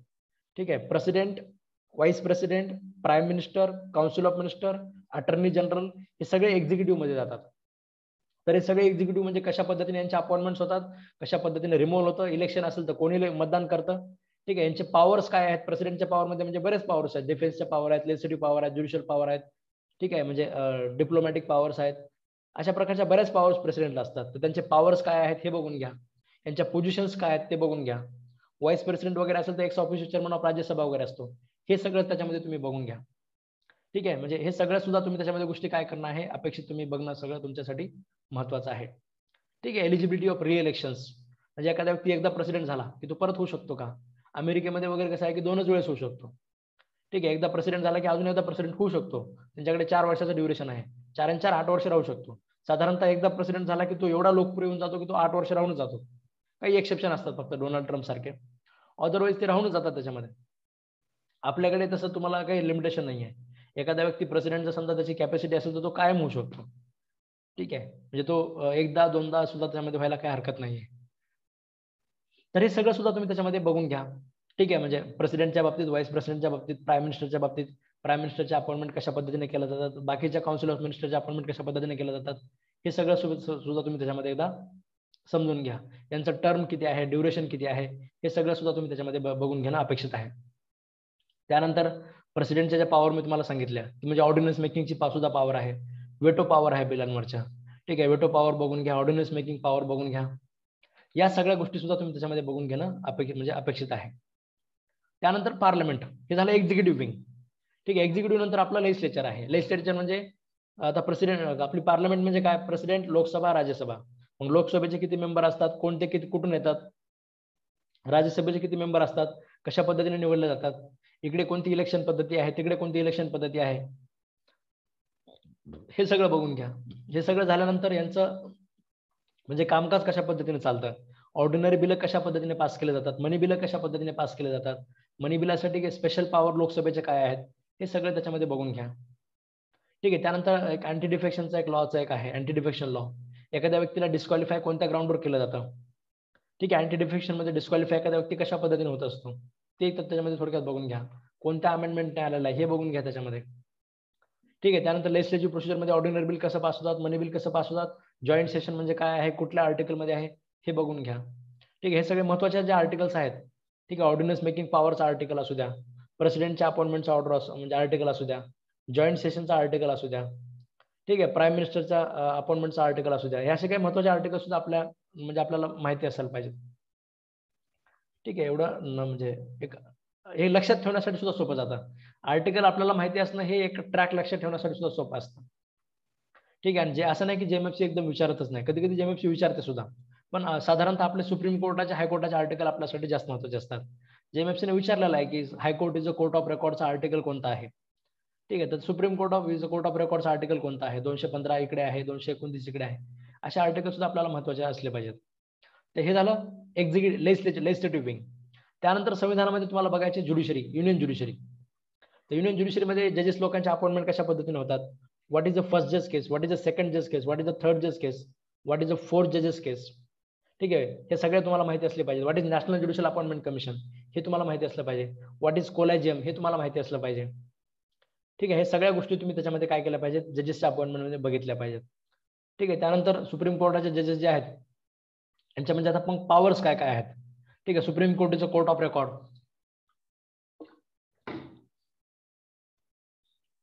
म्हणजे नेमकं काय असतं हे त्याच्यामध्ये बघून घ्या. ठीक आहे, सुप्रीम कोर्टाचं ज्युरिडिक्शन त्याच्यामध्ये ओरिजिनल ज्युरिडिक्शन आहे, अपिलेट ज्युरिडिक्शन आहे. अपिलेट ज्युरिडिक्शन मध्ये appeal in civil cases, appeal in criminal cases. ठीक आहे, म्हणजे appeal in criminal cases, appeal in civil cases आणि अपील इन कॉन्स्टिट्युशनल मॅटर्स हे 3 तुम्हाला त्याच्यामध्ये अजून परत डिव्हिजन होतील. त्यानंतर स्पेशल लिव्ह पिटिशनचं आहे. ठीक आहे, म्हणजे हे सगळ्या गोष्टी सुद्धा तुम्ही त्यामध्ये बघितल्या पाहिजे. रिव्ह्यू ज्युरिडिक्शन आहे. ठीक आहे, हे सगळं सुद्धा तुम्ही त्याच्यामध्ये बघून घेतलं पाहिजे. म्हणजे हायकोर्ट कशा पद्धतीने सर्टिफाय वगैरे करतं. आर्टिकल 141 आहे, म्हणजे law declare by supreme court is binding on all courts within the territory of India. हे सुद्धा बघून घ्या. आर्टिकल 141 बघून घ्या. सुप्रीम कोर्टाचे सगळेच आर्टिकल चांगल्या पद्धतीने बघून घ्या. ठीक आहे, म्हणजे सुप्रीम कोर्टाचे जे सगळेच आर्टिकल्स आहेत हे चांगल्या पद्धतीने तुम्ही त्याच्यामध्ये बघून घेणं अपेक्षित आहे. ठीक आहे, त्यानंतर कंट्रोलर आणि ऑडिटर जनरल ऑफ इंडिया हे सुद्धा म्हणजे एक्झिक्युटिव्हचाच पार्ट असल्याने आहे. ठीक आहे, कॅगची अपॉइंटमेंट कोण करतं, कशा पद्धतीने रिमूव्हल आहे हे एकदा बघून घ्या. त्यानंतर राज्याच्या बाबतीत सेमच आहे, म्हणजे पॅरलल स्टडी करायचं. वर प्रेसिडेंट होता, खाली गव्हर्नर आहे. ठीक आहे, मग प्रेसिडेंटचं कसं अपॉइंटमेंट आहे, याचं कसं आहे, एकदम आता पुन्हा लॉजिकली काय करायचं, लिंक लावून बघून घ्यायचं. ठीक आहे, वरचं प्रेसिडेंट, खालचं गव्हर्नर, वरचं प्राईम मिनिस्टर, खालचं चीफ मिनिस्टर, वरचे काउन्सिल ऑफ मिनिस्टर, खाली पण काउन्सिल ऑफ मिनिस्टर. ठीक आहे, वरी लोकसभा, राज्यसभा, खाली विधानसभा, विधान परिषद. ठीक आहे, विधान परिषदेची त्याच्यामध्ये निर्मिती कशा पद्धतीने केली जाते हे आपल्यासाठी महत्वाचं आहे. ठीक आहे, मग ह्याच्यामध्ये मेंबर्स किती असतात तुम्हाला सगळं दिलेलं आहे संविधानामध्ये. विधानसभेमध्ये कमीत कमी किती असले पाहिजेत, विधानसभेमध्ये जास्तीत जास्त किती असले पाहिजेत. मग काही राज्यामध्ये कमी जास्त असतात, ह्याच्यापेक्षा सुद्धा कमी जास्त असतात, त्यांना स्पेशल स्टेटस दिलेलं असतं. तर हे सगळं सुद्धा डिबेट तुम्हाला माहिती असलं पाहिजे. ठीक आहे, वर अटॉर्नी जनरल आहे, खाली ॲडव्होकेट जनरल आहे. त्याचं क्वालिफिकेशन काय, याचं क्वालिफिकेशन काय, हे सगळं सुद्धा बघून घ्या. स्टेट लेजिस्लेचरमध्ये जसं मी तुम्हाला सांगितलं की सगळ्या राज्यांमध्ये जवळपास एक तर सभागृह असतंच, काही राज्यांमध्ये 2 सभागृह आहेत. ते बघून घ्या की दुसरं सभागृह कशासाठी असतं, का निर्माण केलं जातं. तर ते विधान परिषदेची संरचना कशा पद्धतीने आहे, म्हणजे शिक्षक मतदारसंघातनं किती येतात, पदवीधर मतदारसंघातनं किती येतात. ठीक आहे, त्याच्यानंतर आपले आमदार लोक किती निवडून देतात. ठीक आहे, त्यानंतर आपले जे क्षेत्र आहेत, म्हणजे कोणत्या कोणत्या क्षेत्रातनं किती लोक नॉमिनेट केले जातात, हे सगळं सुद्धा तुम्ही त्याच्यामध्ये काय करणं आहे, म्हणजे बघणं अपेक्षित आहे. बाकी लेजिस्लेटिव्ह बिझनेसमध्ये तुम्ही परत बघायची गरज नाही. ठीक आहे, फक्त वर जॉईंट सेशन वगैरे असतं का, इकडे जॉईंट सेशन नसतं. इकडे विधानसभेची प्रायोरिटी असते, तर ती कशा पद्धतीने प्रायोरिटी असते ते त्याच्यामध्ये बघून घ्या. बिल पास करण्याच्या प्रोसिजरमध्ये काय बदल आहे. ठीक आहे, जे सारखं आहे ते त्याच्यामध्ये जे पॅरलल करून लक्षात ठेवायचं, जे वेगळं आहे त्याच्यामध्ये ते चांगल्या पद्धतीने लक्षात ठेवायचं. ठीक आहे, तर इकडचं एक्झिक्युटिव्ह झालं, इकडचं लेजिस्लेचर झालं, मग हायकोर्ट त्याच्यानंतर. ठीक आहे, हायकोर्टामध्ये सुद्धा मग हायकोर्टाचे आर्टिकल्स कोणते कोणते आहेत. ठीक आहे, हायकोर्ट कशा पद्धतीने हे केलं जातात. हायकोर्टाचं कोर्ट ऑफ रेकॉर्ड म्हणजे काय, कोर्ट ऑफ रेकॉर्ड म्हणजे 2 गोष्टी असतात, त्याचे रेकॉर्ड प्रिझर्व केले जातात, त्याला एव्हिडेन्शियल व्हॅल्यू असते, आणि दुसरं त्याला त्याला हे पनिशमेंटचे पॉवर असतात, कंटेम्प्ट ऑफ कोर्टसाठी ते पनिश करू शकतात. ठीक आहे, अशा सगळ्या गोष्टी सुद्धा त्याच्यामध्ये बघून घ्या. रिट ज्युरिडिक्शन हायकोर्टाचं कसं वेगळं आहे, सुप्रीम कोर्टाचं कसं वेगळं आहे. याच्या ऍडिशन मध्ये हायकोर्टाला सुपरवायझर ज्युरिडिक्शन आहे, ते त्याच्यामध्ये बघून घ्या. त्यानंतर सबऑर्डिनेट कोर्ट्स जे आहेत, ठीक आहे, सबऑर्डिनेट कोर्ट्समध्ये कशा पद्धतीने अपॉइंटमेंट केल्या जातात, याच्यावर म्हणजे जेएमएफसी 2-4 वर्षाला प्रश्न विचारते सबऑर्डिनेट कोर्ट्सवर. म्हणजे डिस्ट्रिक्ट कोर्टाची अपॉइंटमेंट कोण करत असतं, डिस्ट्रिक्ट जजेसची अपॉइंटमेंट कोण करतं. लोक तिथे जाऊन हायकोर्ट लिहून येतात. ठीक आहे, हायकोर्ट सोबत कन्सल्ट आपण करत असतो. अपॉइंट करणारा नेहमी त्याच्यामध्ये काय असतो, आपला गव्हर्नरच असतो. ठीक आहे, जेएमएफसी अपॉइंटमेंट कोण करत असतं. ठीक आहे, म्हणजे बऱ्याच लोकांना वाटतं एमपीएससी, आता एमपीएससी परीक्षा घेते म्हणून एमपीएससी करतात, ऑप्शनच असतात तिथे. ठीक आहे, गव्हर्नर असतो ऑप्शन, दुसरा ऑप्शन एमपीएससी असतो, तिसरा ऑप्शन हायकोर्ट असतो. ठीक आहे, चौथा ऑप्शन अजून काहीतरी देतील समजा. म्हणजे हे प्रश्न आलेले आहेत 4-5 वेळेस, म्हणजे 2-4 वर्षाला जेएमएफसी हा प्रश्न विचारते, एकदा डीजेचे विचारते, एकदा ह्याचे विचारते. त्याचं उत्तर गव्हर्नरच असतं. अपॉइंटमेंट म्हटलं की गव्हर्नरच येतं. हायकोर्ट वगैरे कन्सल्टेशनसाठी आहे, एमपीएससी फक्त रिकमेंडरी बॉडी आहे. एमपीएससीचं काम आपल्या जेएमएफच्या पद्धतीत फक्त खुर्च्या अरेंज करणे वगैरे, ह्याच्या पलीकडे काही जेएमएफचा रोल नसतो, एमपीएससीचा रोल नसतो. त्यामुळे ते सुद्धा सगळं आपल्या लोअर ज्युडिशरीचे अपॉइंटमेंट कशा पद्धतीने होतात ते सगळं बघून घ्या. युनियन टेरिटरीच्या बाबतीत दिल्लीचे जे आर्टिकल्स आहेत स्पेशल, ते बघून घ्या. एकदा जेएमएफसीने आर्टिकल नंबर विचारलेला आहे, युनियन टेरिटरी ऑफ दिल्लीचा आर्टिकल नंबर कोणता आहे ते बघून घ्या. ठीक आहे, म्हणजे आपल्याकडे नॉर्मली चीफ मिनिस्टरचे अपॉइंटमेंट कोण करतो, गव्हर्नर करतो, पण दिल्लीमध्ये गव्हर्नर नाहीये. ठीक आहे, दिल्लीमध्ये प्रेसिडेंट करत असतो, कारण ते युनियन टेरिटरी आहे. असे काही बदल आहेत त्याच्यामध्ये, तर ते युनियन टेरिटरी दिल्लीच्या बाबतीत जे काही आर्टिकल्स आहेत ते तेवढं बघून घ्या. त्यानंतर पंचायती राज सिस्टीम. पंचायती राज सिस्टीमला सगळ्याचे सगळे आर्टिकल नंबर वगैरे असलं की पाठ वगैरे करत बसायचं नाही. ठीक आहे, जनरलाइज गोष्टी लक्षात ठेवायच्या. म्हणजे ग्रामसभा म्हणजे कशा पद्धतीने आहे, पंचायतीचं कंपोजिशन कशा पद्धतीने होतं, सुरुवातीला काही डेफिनेशन्स असतात, तर त्या डेफिनेशन्स बघून घ्यायच्या. रिझर्वेशन ऑफ सीट्स कशा पद्धतीने दिलेला आहे, पंचायतचा ड्युरेशन त्याच्यामध्ये किती किती दिवसाचा तुम्हाला दिलेला आहे, त्यानंतर ऑडिट कशा पद्धतीने केलं जातं, इलेक्शन्स कशा पद्धतीने घेतले जातात. ठीक आहे, ऑडिट मशिनरी, इलेक्शन मशिनरी, त्यानंतर फायनान्स कमिशन. ठीक आहे, त्यानंतर डिस्ट्रिक्ट प्लॅनिंग कमिटीज वगैरे हे सगळं सुद्धा बघून घ्या. एकदा जेएमएमसीने प्रश्न विचारला होता, खूप म्हणजे एकदम मधातला प्रश्न विचारला होता, डिस्ट्रिक्ट प्लॅनिंग कमिटी. कोणीच वाचलेलं नाही. डिस्ट्रिक्ट प्लॅनिंग कमिटी हा काही प्रकार संविधानामध्ये असेल असं कोणाला वाटलं सुद्धा नव्हतं. पण जेएमएफसीने काय विचारलं की which of the following is a constitutional body, त्याच्यामध्ये डिस्ट्रिक्ट प्लॅनिंग कमिटी हे उत्तर होतं. आता डिस्ट्रिक्ट प्लॅनिंग कमिटी हे लक्षात येणं म्हणजे लक्षात आपल्याला आपण तिथपर्यंत जाणं म्हणजे कठीणच आहे. तर एकदा नजरेखालनं हे सगळ्या प्रोव्हिजन त्याच्यामध्ये सुद्धा जाऊ द्यायच्या. म्युन्सिपालिटीमध्ये सुद्धा तसंच आहे. म्युन्सिपालिटीचं कंपोजिशन कसं होतं, वॉर्ड कमिटीज असतात, म्हणजे काय काय बॉडीज आहेत ते सुद्धा लक्षात घ्या. ठीक आहे, म्हणजे म्युन्सिपल जे प्लॅनिंग कमिटी वगैरे त्याच्यामध्ये आहेत. ठीक आहे, मेट्रोपॉलिटन प्लॅनिंग कमिटी आहे, डिस्ट्रिक्ट प्लॅनिंग कमिटी आहे. ठीक आहे, या सगळ्या कमिटीज त्याच्यामध्ये बघून घ्या. त्यांचे इलेक्शनसाठी स्टेट इलेक्शन कमिशन असतं आणि यांना किती पैसे दिले पाहिजे राज्य सरकारने यासाठी फायनान्स कमिशन असतं. हे फायनान्स कमिशन दर 5 वर्षाला गठन केलं जातं. या सगळ्या गोष्टी सुद्धा बघून घ्या. त्यानंतर कोऑपरेटिव्ह सोसायटीचं जे आहे हे अजिबात आता स्ट्रक डाऊन केलेलं आहे. तरी सुद्धा एक केस लॉ आहे, राजेंद्र शहाचे जे नवीन केस लॉ आहे, या रिसेंट म्हणजे यावर्षी आलेले आहे. ठीक आहे, 2021 मध्ये सुप्रीम कोर्टाने राजेंद्र शहाच्या जजमेंटमध्ये कोऑपरेटिव्ह सोसायटीचं सगळं एकदम उडून टाकलं. ठीक आहे, कोऑपरेटिव्ह सोसायटीचं संविधानामध्ये आता दिसत जरी असलं तरी काहीच नाहीये. सुप्रीम कोर्टाने ते सगळं स्ट्रक डाऊन करून टाकलं. तर ते जजमेंट सुद्धा त्याच्यामध्ये लक्षात ठेवा. ठीक आहे, त्यानंतर लेजिस्लेटिव्ह पॉवर्स जे आहेत, म्हणजे लेजिस्लेटिव्ह डिस्ट्रीब्युशन ऑफ पॉवर्स. ठीक आहे, हे जेएमएफसी इथपर्यंत जात नाही, एवढं विचारत नाही आपल्याला, पण थोडक्यामध्ये लक्षात घ्या की सेंट्रल लिस्टवर हे बनवतात कायदे, स्टेट लिस्टवर हे बनवतात कायदे, कॉन्करंट लिस्टवर दोघे बनवू शकतात. जर दोघांनी बनवलं तर सेंट्रलचा लॉ फेवर होत असतो. ठीक आहे, डॉक्ट्रिन ऑफ इनपग्नन्सी असं एक आहे, तर ते त्याच्यामध्ये बघून घ्या. ठीक आहे, ऍडमिनिस्ट्रेटिव्ह रिलेशन्स सरळ तुम्ही इग्नोर करू शकता, एक्झिक्युटिव्ह रिलेशन्स सरळ तुम्ही इग्नोर करू शकता, फायनान्शियल रिलेशन्स सरळ तुम्ही इग्नोर करू शकता. ठीक आहे, बाकी डिस्प्यूट्स रिलेटेड टू वॉटरचं एक आर्टिकल आहे ते तेवढं बघून घ्या. डिस्प्यूट्स म्हणजे वॉटर डिस्प्यूट सॉल्विंगचं वगैरे, तर ते बघून घ्या. बाकी फंड्स आहे त्याच्यामध्ये. ठीक आहे, म्हणजे 200 म्हणजे आपल्याकडे 3 प्रकारचे फंड असतात. कन्सोलिडेटेड फंड ऑफ इंडिया आहे, पब्लिक अकाउंट्स ऑफ इंडिया आहे आणि कंटिन्जन्सी फंड आहे. ठीक आहे, हे कुठे ह्याच्यामध्ये कोणते पैसे असतात आणि याचा खर्च कोण करत असतं हे सगळं त्याच्यामध्ये बघून घ्या. ठीक आहे, बाकी संविधानिक बॉडीज आहेत, कॉन्स्टिट्युशनल बॉडीज, फायनान्स कमिशन आहे, इलेक्शन कमिशन ऑफ इंडिया आहे, युपीएससी आहे, एमपीएससी आहे, त्याच्यानंतर national commission for schedule caste, national commission for schedule tribe, national commission for backward classes, या सगळ्या संविधानिक बॉडीज आहेत. या सगळ्या संविधानिक बॉडी सुद्धा तुम्ही त्याच्यामध्ये बघून घ्या की या सगळ्या बॉडीजवर सुद्धा आपल्याला प्रश्न विचारलेले आहेत. Which of the following is constitutional body, which of the following is not constitutional body, याच्यावर तुम्हाला जेएमएफसीने प्रश्न विचारलेले आहेत. तर हे सगळं सुद्धा तुम्ही त्याच्यामध्ये चांगल्या पद्धतीने बघून घ्या. त्यानंतर services under union and state जे आहे याच्यामध्ये जसं मी तुम्हाला सांगितलं ऑल इंडिया सर्व्हिसेस, याच्यामध्ये एक ऑल इंडिया ज्युडिशियल सर्व्हिसेसचा एक प्रोव्हिजन आहे. ऑल इंडिया ज्युडिशियल सर्व्हिसेस जर समजा स्थापन करायचे असेल तर कशा पद्धतीने पास करावं लागते, राज्यसभेला रिझोल्युशन पास करावं लागतं, मग किती पर्सेंटने पास करावं लागतं, मग बाकी लोकसभेमध्ये कशा पद्धतीने पास व्हायला पाहिजे, हे सगळं सुद्धा तुम्ही त्याच्यामध्ये बघून घ्या. ठीक आहे, म्हणजे एमपीएससीची स्थापना, युपीएससीची त्याच्यामध्ये चेअरमन आणि मेंबर्सची त्याच्यामध्ये गठन, यांच्या अपॉइंटमेंट कोण करतं, यांचा रिमूव्हल कशा पद्धतीने केलं जातं. ठीक आहे, म्हणजे रिमूव्हल करत असताना प्रेसिडेंटला कशा पद्धतीने रेफरन्स दिला जातो. ठीक आहे, सॉरी सुप्रीम कोर्टला कशा पद्धतीने रेफरन्स दिला जातो. ठीक आहे, एमपीएससी जरी मेंबर्स असतील तरी सुद्धा त्यांना म्हणजे गव्हर्नर काढू शकत नाही, गव्हर्नर अपॉइंट करत असतो पण ते काढतात त्यामध्ये येत नाही. अशा प्रकारच्या बऱ्याच गोष्टी तुम्हाला त्यामध्ये दिलेल्या आहेत. ठीक आहे, UPSC, MPSC, all India judicial services, हे सगळं सुद्धा तुम्ही त्याच्यामध्ये बघून घ्या. त्यानंतर ट्रिब्युनल्स आहेत. ठीक आहे, ट्रिब्युनल्सचे 2 आर्टिकल आहेत. 323A मध्ये आपल्याला ऍडमिनिस्ट्रेटिव्ह ट्रिब्युनल बद्दल आहे आणि 323B मध्ये आपल्याला अदर मॅटर्सचे ट्रिब्युनल्स आहेत. ठीक आहे, म्हणजे कॅट मॅट जे आहे आपलं ते 323A मध्ये आहे आणि 323B मध्ये बाकीचे मॅटर्स आहेत. ठीक आहे, ऍडमिनिस्ट्रेटिव्ह ट्रिब्युनल्स राज्य सरकार स्थापन करू शकतं का फक्त केंद्र सरकारचाच लॉ असला पाहिजे, बाकीचे ट्रिब्युनल्स कोण करू शकतं स्थापन, हे सगळं सुद्धा बघून घ्या. इलेक्शन कमिशन ऑफ इंडिया मधचा एक आर्टिकल जे मी तुम्हाला सांगितलं ते बघून घ्या. आणि आपल्याकडे युनिव्हर्सल अडल्ट फ्रँचाईज आहे, म्हणजे प्रत्येक ज्याचं वय अडल्ट आहे, जो 18+ आहे त्याला मतदानाचा आपल्याकडे अधिकार आहे, तर ते सुद्धा त्याच्यामध्ये सगळं बघून घ्या चांगल्या पद्धतीने. ठीक आहे, त्यानंतर national commission for schedule caste म्हणजे तुम्हाला सांगितलं की हे सगळं म्हणजे हे सगळे हे बघून घ्या त्याच्यामध्ये. ठीक आहे. त्यानंतर इमर्जन्सीच्या प्रोव्हिजन्स आहेत, नॅशनल इमर्जन्सी, प्रेसिडेंट रूल आणि फायनान्शियल इमर्जन्सी, हे सगळे बघून घ्या. ह्याच्यामध्ये फंडामेंटल राईट सस्पेंड होतात का ते बघून घ्या. ह्याच्यामध्ये काही केस लॉज आहेत. ठीक आहे. एडीएम जबलपूरची केस लॉज आहे. अशा प्रकारच्या ज्या केस लॉज आहेत, ठीक आहे, या केस लॉज चांगल्या पद्धतीने बघून घ्या.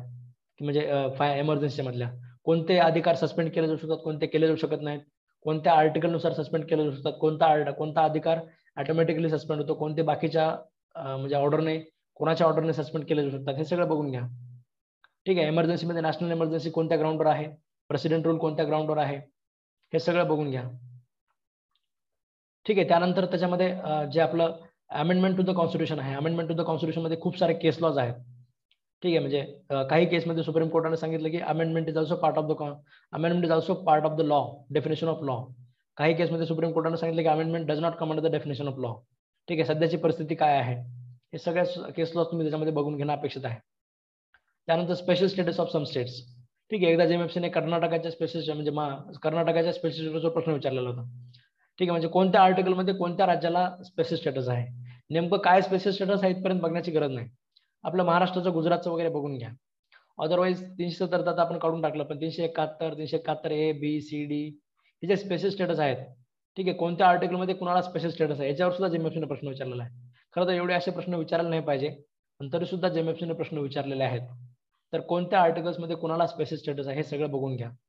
त्यानंतर जे शेड्यूल्स आहेत, 12 शेड्यूल्स, तर 12 शेड्यूलमध्ये कोणत्या शेड्यूलमध्ये काय आहे याची एकदा आयडिया करून घ्या. कोणत्या शेड्यूलमध्ये काय दिलेलं आहे एकदा बघून घ्या.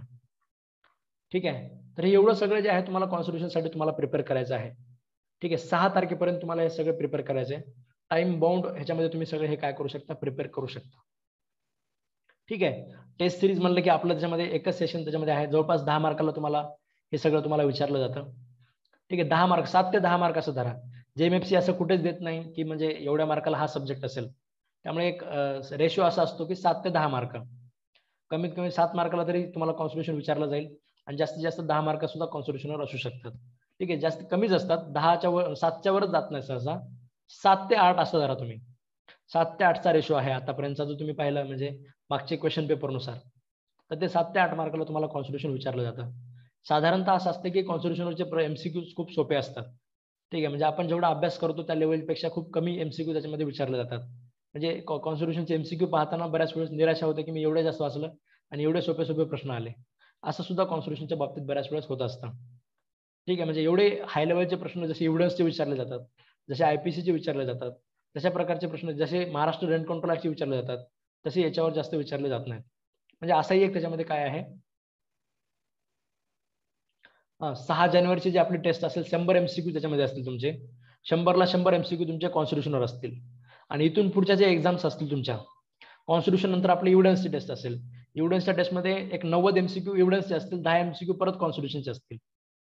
ठीक आहे. म्हणजे जो मागचा विषय आहे तो तुम्हाला एकदम आज रिव्हिजन केला म्हणजे तुम्ही सोडून दिला असं नाहीये. जो मागचे जे सब्जेक्ट असतील त्यांचे एमसीक्यू पुढच्या क्वेश्चन पेपरमध्ये कमी असतील पण असतील.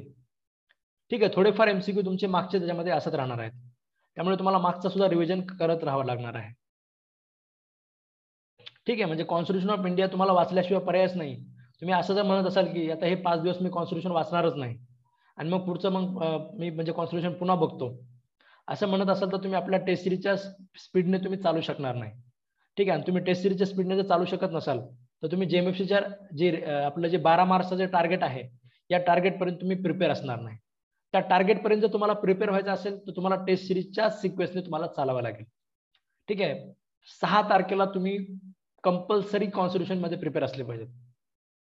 ठीक आहे. एकही दिवस तुम्हाला त्याच्यामध्ये तुम्ही एक्स्ट्रा त्याच्यामध्ये घालण्याचा प्रयत्न करू नका.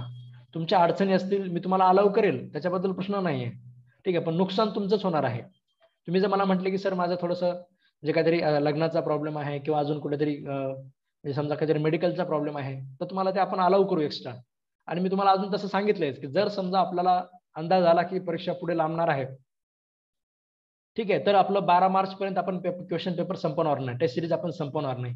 आपली टेस्ट सिरीज पुढे सुद्धा जाईल. म्हणजे जर समजा परीक्षा एखादा महिना 1.5 महिना जर पुढे गेली तर आपली टेस्ट सिरीज सुद्धा 1-1.5 महिना पुढे जाईल. ज्या कॉम्प्रिहेन्सिव्ह टेस्ट आहेत त्या मी परीक्षेच्या अगोदर घेणार नाही. ठीक आहे. म्हणजे मध्ये थोडासा असं गॅप जरी झाला त्यामध्ये तरी चालेल. पण शेवटच्या ज्या कॉम्प्रिहेन्सिव्ह टेस्ट आहेत त्या कंपल्सरीली तुमच्या परीक्षेच्या एक 20 दिवस आधीच असतील. ठीक आहे. म्हणजे रविवार परीक्षेच्या अगोदरचे जे 3 रविवार आहेत, तर त्या रविवारीच तुमच्या त्या कॉम्प्रिहेन्सिव्ह टेस्ट असणार आहेत. ठीक आहे. कॉम्प्रिहेन्सिव्ह टेस्ट आपण म्हणजे ह्या टेस्ट आपण घेऊन टाकू समजा. पण कॉम्प्रिहेन्सिव्ह टेस्ट तुमची त्याच्यामध्ये आपण अगोदर घेणार नाही. ह्याच्यामधलं सुद्धा ड्युरेशन त्याच्यामध्ये वाढू शकतो. जर परीक्षा पुढे लांबणार आहे तसं आपल्याला वाटत असेल तर. कारण तुम्हाला तेवढाच एका सब्जेक्टला जर जास्त वेळ भेटत असेल, तर आपण तेवढा वेळ तुम्हाला त्यामध्ये देणार आहोत.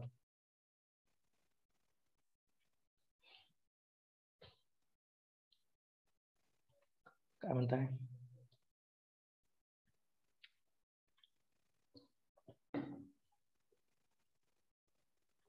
ठीक आहे. बरेच इश्यू आहेत त्या एमपीएससीच्या फॉर्मला.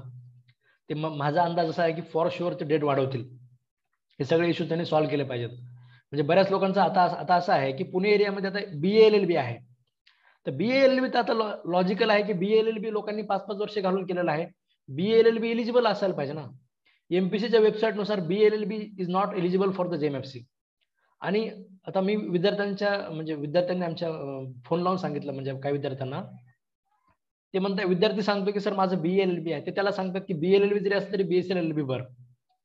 ठीक आहे. BA-LLB आहे त्याचं रेकॉर्डवर, आणि त्याला ते एमपीएससी वाले सांगतात की BSc-LLB असं टाक परीक्षेमध्ये, म्हणजे त्या फॉर्म मध्ये, तेव्हा तुझा फॉर्म सबमिट होईल.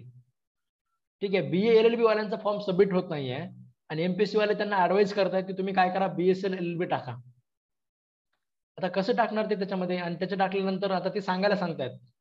म्हणजे मी सुद्धा आता मला ह्या गोष्टी माहिती आहेत, पण मी तरी कुणाला कसं ऍडवाइस करणार की तुम्ही BSc-LLB टाका. डिग्री तुमची BA-LLB असताना BSc-LLB टाका असं मी कसं सांगणार एखाद्याला? ठीक आहे. आता ते सॉल्व्ह होईल त्यांचं, ते करतील त्याच्यामध्ये सॉल्व्ह. ठीक आहे. त्यांनाही माहिती आहे. आता त्यांना अजून म्हणजे त्यांना जेवढं सांगितलं त्यांनी वेबसाईट अपडेट केलेली आहे. ठीक आहे. म्हणजे त्यांनी वेबसाईट अपडेट केलेली आहे. त्यानुसार त्यांनी ज्या डिग्रीसाठी एलिजिबल दाखवायला पाहिजे ते त्यांनी अजून केलेलं नाहीये. ठीक आहे. म्हणजे त्यांना आता परत कोणतरी व्यवस्थित जाऊन सांगावं लागेल. ते त्यांना म्हणजे असं नाही की त्यांचं विद्यार्थ्यांचं नुकसान होणार आहे, ते होईल त्याच्यामध्ये, पण सध्या तरी ते तसं सांगत आहेत. ठीक आहे. तुम्ही सुद्धा आता म्हणजे फॉर्म तर आपण भरलाच पाहिजे, पण फॉर्म जर आपल्याला सबमिट करायचा असेल तर एकदा त्यांना फोन करणे तुम्ही, आणि फोन करून त्याच्यामध्ये ते किंवा त्यांना मेल करा, त्यांचा मेलवर रिप्लाय येतो का बघा तसा. ठीक आहे. फोन सुद्धा रेकॉर्ड करून ठेवा. असं काहीतरी करून तुम्ही BSc-LLB करून तुम्ही त्याच्यामध्ये टाकू शकता, म्हणजे ते पुन्हा सॉल्व्ह वगैरे करतील त्याच्यामध्ये काहीतरी. कारण BA-LLB एलिजिबल नाही म्हणजे हा तर मूर्खपणा आहे निवड एमपीएससीचा. म्हणजे मला तर त्याच्यामध्ये खूप वाईट वाटलं त्याच्याबद्दल. तो विद्यार्थी म्हणजे मला फोन आला की तसे विद्यार्थी एकदम रडायलाच लागतात. म्हणजे सर आता मी BA-LLB केलं 5 वर्षाचं, आणि मी 5 वर्षाचं करण्यामध्ये 5 वर्षापासून मी JMFC तयारी करतो, मला फक्त जजच व्हायचं त्याच्यामध्ये. ठीक आहे. आपला जुना त्याच्यामध्ये विद्यार्थी आहे, मागच्या लॉकडाऊन पासून त्याच्यामध्ये तो आपल्याकडे क्लासला आहे, आणि त्याला एमपीएससी वाले असे सल्ले देतात. तर त्याला रिस्क वाटते ना त्याच्यामध्ये की माझं आहे रेकॉर्डवर BA-LLB, डिग्री माझ्याकडे BA-LLB ची आहे, मग तुम्ही BSc-LLB का टाकायला सांगताय? ठीक आहे. पण आता ते सॉल्व्ह तर करतील, त्यांना ते करावं तर लागेल सॉल्व्ह. त्याला BSc-LLB जरी त्याने टाकलं तरी एमपीएससीला ते घ्यावं लागेल, कारण ते स्वतःहून तसे सल्ले देतात. ठीक आहे. कारण तो इलिजिबल तर आहेच. नोटिफिकेशन मध्ये असं नाहीच आहे ना काही, म्हणजे BA-LLB वगैरे असं काही त्याच्यामध्ये नाहीच आहे. दोन्ही त्याच्यामध्ये असायला पाहिजे. आणि जर समजा तुमच्या नवीन नोटिफिकेशन तुम्ही आज काढलं ना, काय फरक पडतो? तुम्ही आज जरी समजा नोटिफिकेशन काढलं की BSc-LLB डिग्री आम्ही घेणार, ठीक आहे, याच्यानुसार नाहीच आहे ना ते. ठीक आहे. 5 वर्षाची डिग्री किंवा 3 वर्षाची डिग्री, एवढंच त्याच्यामध्ये अपेक्षित आहे. मग ते BSc-LLB असू द्या किंवा BA-LLB असू द्या, दोघं सुद्धा एलिजिबल असायला पाहिजेत. पण काहीतरी त्याच्यामध्ये निघेल त्याच्यामध्ये तोडगा. ठीक आहे. मी अजून एका विद्यार्थ्याला सांगितलंय की त्याला एमपीएससीच्या ऑफिसला जायला सांगितलंय. तो मुंबईमध्ये राहतो, एमपीएससीच्या बाजूलाच राहतो. ठीक आहे. त्याला मी तिथून फोन करायला वगैरे सांगितलं, त्याला तिथं बोलायला सांगितलंय मी. तर ते त्याला काय सांगतात, रिप्लाय देतात, ते आपण त्याच्यामध्ये बघूया. एक सोमवारी किंवा मंगळवारी तो जाईल तिथे एमपीएससीच्या ऑफिसला. मग तो ज्यावेळेस आपल्याला सांगेल त्याच्यामध्ये तर आपण बघूया नेमकं काय आहे त्यांचं म्हणणं. त्यांनी जर म्हणतच असतील त्याच्यामध्ये तसंच भरा, तर मग तसंच भरून टाकू फॉर्म. त्याचं एकदा डिस्कशन झाल्यानंतर आपण त्याच्यामध्ये करूया तसं काहीतरी.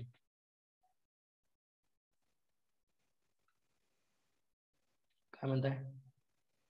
कुठली जरी एडिशन असली PM जोशीचं ठीक आहे, म्हणजे समजा ठीक आहे, जुनी जरी असेल तरी ठीक आहे, म्हणजे नवीन आपल्याकडे जजमेंट्स असायला पाहिजेत. पण तुम्ही एकदम आता नवीन त्याच्यामध्ये एवढं पण असं काही अपडेट असणार नाहीये. ठीक आहे. म्हणजे तुम्ही असं बघून घ्या त्याच्यामध्ये रिसेंट केस लॉज वगैरे, असं एकदा ज्या गोष्टी आपल्याकडे अशा असतात ना, त्याला तुम्ही एकदम असं करू शकता की रिसेंट केसेस ऑफ सुप्रीम, म्हणजे constitution of India, landmark judgements of constitution of India, असं गुगल वगैरे सुद्धा करू शकता तुम्ही. याच्यावरनं सुद्धा तुम्हाला बऱ्याच महत्वाच्या गोष्टी भेटून जातील. ठीक आहे, तेवढं लक्षात ठेवा. 6 तारखेला तुमचा त्यामध्ये पेपर मी सकाळी 6लाच ऑनलाईन टाकेल. 6 पासून तुम्ही 6ला सोडवा किंवा 7 तारखेला सोडवा. 7 तारखेला संध्याकाळी 12 पर्यंत तुम्ही तुमच्या जीमेल वरनं ते सोडू शकता. दुसऱ्या जीमेल वरनं तुम्हाला ते सोडवता येणार नाही. ज्यांनी मला मेल सेंड केला नाही अजूनही त्यांनी मला मेल सेंड करून टाका. ठीक आहे. आणि अजून मी तुम्हाला सांगतोय की तुमच्यापैकी जर कोणी म्हणजे जास्त जर आपलं प्रिपरेशन नसेल, ठीक आहे, आता हे प्रिझ्युम आहे की तुम्ही सगळे वेल प्रिपेअर आहात या जेएमएफसीच्या एक्झामसाठी. जर तुमच्यापैकी कोणी जर वेल म्हणजे अजून प्रिपेअर असं नसेल तर मी तुम्हाला रिकमेंड करेल की बॅच जॉईन करा. ठीक आहे, म्हणजे बॅचच्या विद्यार्थ्यांना टेस्ट सिरीज फ्रीज आहे. आपण अगोदर मी जे तुम्हाला सांगितलं की एवढं सगळं वाचा, हे सगळं मी बॅचमध्ये पाहतो सुद्धा आणि हे सगळं लिहून सुद्धा देत असतो बॅचमध्ये. रोज 9 ते 11 लेक्चर असतं, रविवारी 5 तास लेक्चर असतं. ठीक आहे, जर तुमचं ऑलरेडी वेल प्रिपेअर असेल तर तुमच्यासाठी टेस्ट सिरीज योग्य आहे. तुम्ही टेस्ट सिरीज मध्ये तुम्ही कव्हर करू शकता. ठीक आहे, पण जर तुम्ही अजूनही म्हणजे कॉन्टॅक्टच्या बाहेर असाल सिलेबसच्या, याच्या अगोदर कधी तुम्ही आपल्याकडे जॉईन केलेलं नाहीये, तर तुम्ही त्याच्यामध्ये तुमच्यासाठी रिकमेंडेड आहे तुम्ही अजून बाकीचे 5,000 भरून तुम्ही जॉईन करू शकता इकडे टेस्ट सिरीज मध्ये म्हणजे बॅच मध्ये. ठीक आहे, अजून तुमच्या त्यामध्ये काही डाऊट्स असतील काही हे असतील तुम्ही मला कधी व्हॉट्सअपवर मेसेज टाकू शकता. ठीक आहे, कॉल साधारणतः मी लेक्चर्समुळे वगैरे त्याच्यामध्ये घेत नाही किंवा मी कॉल बॅक करत असतो. ठीक आहे, जरी समजा तुम्हाला फोनवरच बोलणं अपेक्षित आहे किंवा तुम्ही मला एक ऑडिओ रेकॉर्डिंग वगैरे करून टाकू शकता. म्हणजे म्हणजे एक मेसेजच टाका, मी तुम्हाला उत्तर देताना ऑडिओ रेकॉर्डिंग वगैरे करून टाकेल. ठीक आहे, ठीक आहे. Thank you all of you. All the best for the exam. ठीक आहे, जी तुमची 6 जानेवारीला असणार आहे. ठीक आहे, जेवढं सांगितलं तेवढं वाचूनच काढायचं, एकही गोष्ट ठेवायची नाही.